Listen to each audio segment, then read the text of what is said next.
Hello साथियों, कैसे हो। स्वागत है आपका शुक्ला स्टडी सर्कल पर। मैं अंशु शुक्ला आपका स्वागत करता हूं। प्राचीन भारत के क्रम में हम लोग आगे बढ़ते हुए आ गए हैं दक्षिण भारत की श्रृंखला की ओर। तो हम लोग 2 या 3 वीडियो में दक्षिण भारत के इतिहास को ख़त्म करेंगे और फिर हम लोग लगभग प्राचीन भारत को समाप्त कर पाएंगे। तो प्राचीन भारत के इतिहास के क्रम में दक्षिण भारत का भी अपना एक विशेष महत्व है। दक्षिण भारत के इतिहास को समझने के लिए 2 से 3 बातें बहुत ज़रूरी हैं। जिस तरह उत्तर भारत में हम लोगों ने क्रम से क्वेश्चन आंसर किए, जैसे मौर्य वंश आता है, गुप्त वंश आता है और फिर हर्षवर्धन आता है, और इससे पहले भी बहुत से चैप्टरों के क्वेश्चन आंसर कर चुके हैं।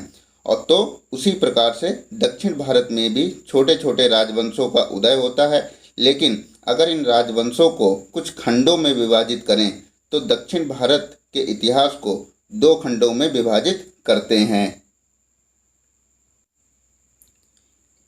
एक वह समय था जब उत्तर भारत में मौर्य वंश और अन्य वंशों का दौर चल रहा था, तो उसी समय दक्षिण भारत में एक संगम युग का काल चल रहा था। और दूसरा वह दौर था जब भारत के उत्तरी भाग में गुप्त साम्राज्य व हर्षवर्धन का दौर चल रहा था। तो उस समय दक्षिण भारत में पल्लव, चालुक्य, राष्ट्रकूट, चोल आदि राजवंश देखने को मिलते हैं। तो आज के वीडियो में हम लोग दक्षिण भारतीय इतिहास के क्रम में संगम युग या संगम काल से संबंधित सारे महत्वपूर्ण प्रश्न उत्तर देखेंगे। तो साथियों, शुरू करते हैं। अगर आपने अभी तक वीडियो को लाइक नहीं किया है तो प्लीज़ वीडियो को लाइक कर दें, चैनल को सब्सक्राइब कर दें। शुरू करते हैं। और इसका PDF आपको हमारे टेलीग्राम ग्रुप में मिलेगा। डिस्क्रिप्शन में लिंक दिया हुआ है, आप लोग जाके ग्रुप से जुड़ सकते हैं। ज़्यादा क्वेश्चन नहीं है इस चैप्टर में, बस 8 से 10 क्वेश्चन है और फैक्ट पे ध्यान देना आप लोग। निम्न में से किन राजाओं के संरक्षण में तीनों संगमों का आयोजन हुआ? Option A Chera, option B Chola, option C Pandya, option D इनमें से कोई नहीं। तो बताइए इसका सही जवाब क्या होगा? पांड्य शासकों के समय तीनों संगमों का आयोजन हुआ। अब थोड़ा पांड्य के बारे में जान लो। तो पांड्यों का प्रथम उल्लेख मेगस्थनीज ने किया। किसने किया? मेगस्थनीज ने पांडवों का प्रथम उल्लेख किया है। और पांड्यों का प्रमुख राजा कौन था? नेडियोन। ये पांड्यों का प्रमुख राजा नेडियोन था। इसी ने एक नई प्रथा चलाई थी। वह कौन सी प्रथा थी? तो वह समुद्र की पूजा ये नेडियोन ने चलाई थी। और पांड्यों का चिन्ह कौन सा है? तो मछली। ये भी आप लोग ध्यान रखना, पूछा जाता है। और सबसे मोस्ट इम्पोर्टेंट, पांड्यों की राजधानी क्या थी? तो मदुरई पांड्यों की राजधानी थी, जो कि तमिलनाडु में पड़ता है। नेक्स्ट बढ़ते हैं। ये वही सब लिखा हुआ है। निम्न में से किस ऋषि ने दक्षिण भारत का आर्यकरण किया और उन्हें आर्य बनाया? Option A Agastya, option B Murugan, option C Kautilya, option D Thiruvalluvar. तो बताइए इसका सही जवाब क्या होगा? अगस्त्य। इसका ऑप्शन ए करेक्ट है। अगस्त्य ने ही दक्षिण भारत का आर्यकरण किया और उन लोगों को आर्य बनाया। और ये मरुगन कौन थे? तो ये तमिलों के प्रमुख देवता थे। मरुगन तमिलों के प्रमुख देवता। और कौटिल्य तो संगम काल के दक्षिण भारतीय राज्यों को कुल संघ कहा था कौटिल्य ने। ये भी आप लोग ध्यान रखना। और तिरुवल्लुवर तो इसकी एक रचना है कुरल। ध्यान रखना आप लोग, इसने एक रचना की, उसका नाम क्या है? कुरल, जिसे तमिल साहित्य का बाइबिल कहा जाता है। कुरल को क्या कहा जाता है? तमिल साहित्य का बाइबिल। नेक्स्ट बढ़ते हैं। किस शासक द्वारा पत्नी पूजा या कणगी पूजा आरंभ की गई थी? Option A Senguttuvan, option B Karikal, option C Avvaiyar, option D Nachchellaiyar. तो बताइए इसका सही जवाब क्या होगा? ऑप्शन ए सेनगुट्टवन ने कड़गी पूजा या पत्नी पूजा आरंभ की थी। और ये सेनगुट्टवन लाल चेर के नाम से भी प्रसिद्ध था। ये भी आप लोग ध्यान रखना। चेर वंश का सबसे प्रसिद्ध शासक सेनगुट्टवन था। और चेर वंश का प्रतीक चिन्ह क्या था? तो धनुष था। चेर वंश का प्रतीक चिन्ह धनुष था। और चेर वंश की राजधानी वंजी या वंजीपुरम बोलते हैं। चेर वंश की राजधानी क्या है? वंजी या वंजीपुरम, जो कि मालाबार तट पर इनका निवास स्थान था, जो कि आधुनिक केरल। नेक्स्ट बढ़ते हैं। और ये ओवेयर और नचेलियर, तो ये दोनों कौन थे? तो ये संगम युगीन दो प्रसिद्ध कवित्रियां थीं। कौन थी? कवयित्रियां थीं ये दोनों। ये भी ध्यान रखना आप लोग, ओवेयर और नचेलियर।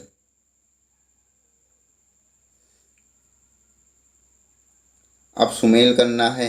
एक तरफ ये संगम काल दिए हुए हैं और एक तरफ इनके अध्यक्ष दिए हुए हैं। तो बताइए कौन सा ऑप्शन करेक्ट होगा? तो इसमें प्रथम संगम के अध्यक्ष कौन थे? अगस्त्य थे। और द्वितीय संगम के भी अध्यक्ष अगस्त्य थे। और तृतीय संगम के जो अध्यक्ष थे वह नकीरर थे। तो 1 2 3 ऑप्शन ए इसका सही हो जाएगा। और प्रथम संगम के हमें साहित्य प्रमाण नहीं मिलते हैं, ये आप लोग ध्यान रखना। और द्वितीय संगम के हमें साहित्य प्रमाण मिले हैं, जो कि तुल्कापियम एक रचना है, जिसको हम तमिल व्याकरण भी बोलते हैं। और तृतीय संगम तुल्कापियम को छोड़कर सभी साहित्य हमें तृतीय संगम से संबंधित हैं, ये आप लोग ध्यान रखना। मतलब प्रथम संगम के संबंध में हमें कोई साहित्य नहीं मिला है और द्वितीय संगम के संबंध में हमें तुल्कापियम मिला है। और तृतीय संगम में तुल्कापियम को छोड़ के जितने भी साहित्य हैं वो सब तृतीय संगम से संबंधित हैं, ये बात आप लोग ध्यान रखना। और जो तुल्कापियम है उसको हम तमिल व्याकरण भी बोलते हैं। नेक्स्ट बढ़ते हैं।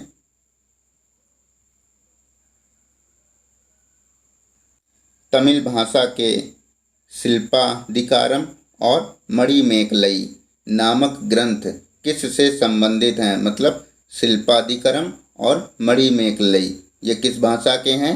तो ये तमिल भाषा के हैं, ये भी आप लोग ध्यान रखना। नामक ग्रंथ किस से संबंधित हैं? ऑप्शन ए बौद्ध धर्म, ऑप्शन बी मुस्लिम धर्म, ऑप्शन सी जैन धर्म, ऑप्शन डी हिंदू धर्म। तो बताइए इसका सही जवाब क्या होगा? ऑप्शन ए बौद्ध धर्म से ये दोनों ग्रंथ संबंधित हैं। शिल्पाधिकारम और मणिमेखलई ये किससे संबंधित हैं? तो ये बौद्ध धर्म से संबंधित हैं। और इसके रचनाकार कौन है? तो इलांगो इसके रचनाकार हैं, ये बात आप लोग ध्यान रखना। इलांगो इसके रचनाकार हैं। और इसमें हमें कोवलन नाम के व्यापारी की कहानी मिलती है। किसकी मिलती है? कोवलन नाम के व्यापारी की कहानी हमें शिल्पाधिकारम में मिलती है। और ध्यान रखना, शिल्पाधिकारम को ही तमिल साहित्य का इलियड कहा जाता है। किसे कहा जाता है तमिल साहित्य का इलियड? तो शिल्पाधिकारम को, ये आप लोग ध्यान रखना। और मणिमेखलई तो इसको तमिल काव्य का ओडिसी कहा जाता है। तमिल काव्य का ओडिसी किसे कहा जाता है? मणिमेखलई। और इसके रचनाकार कौन है? तो सत्यनार इसके रचनाकार हैं। सत्यनार इसके रचनाकार हैं। और इसमें हमें क्या मिलता है? तो इसमें कोवलन तथा माधवी की बेटी की कहानी मिलती है। अगर इसको ज़्यादा डीप से जानना हो तो क्लास 6 की NCERT में चैप्टर 12 या 11 होगा, पढ़ लेना आप लोग, उसमें लिखा हुआ है सब कुछ। नेक्स्ट बढ़ते हैं।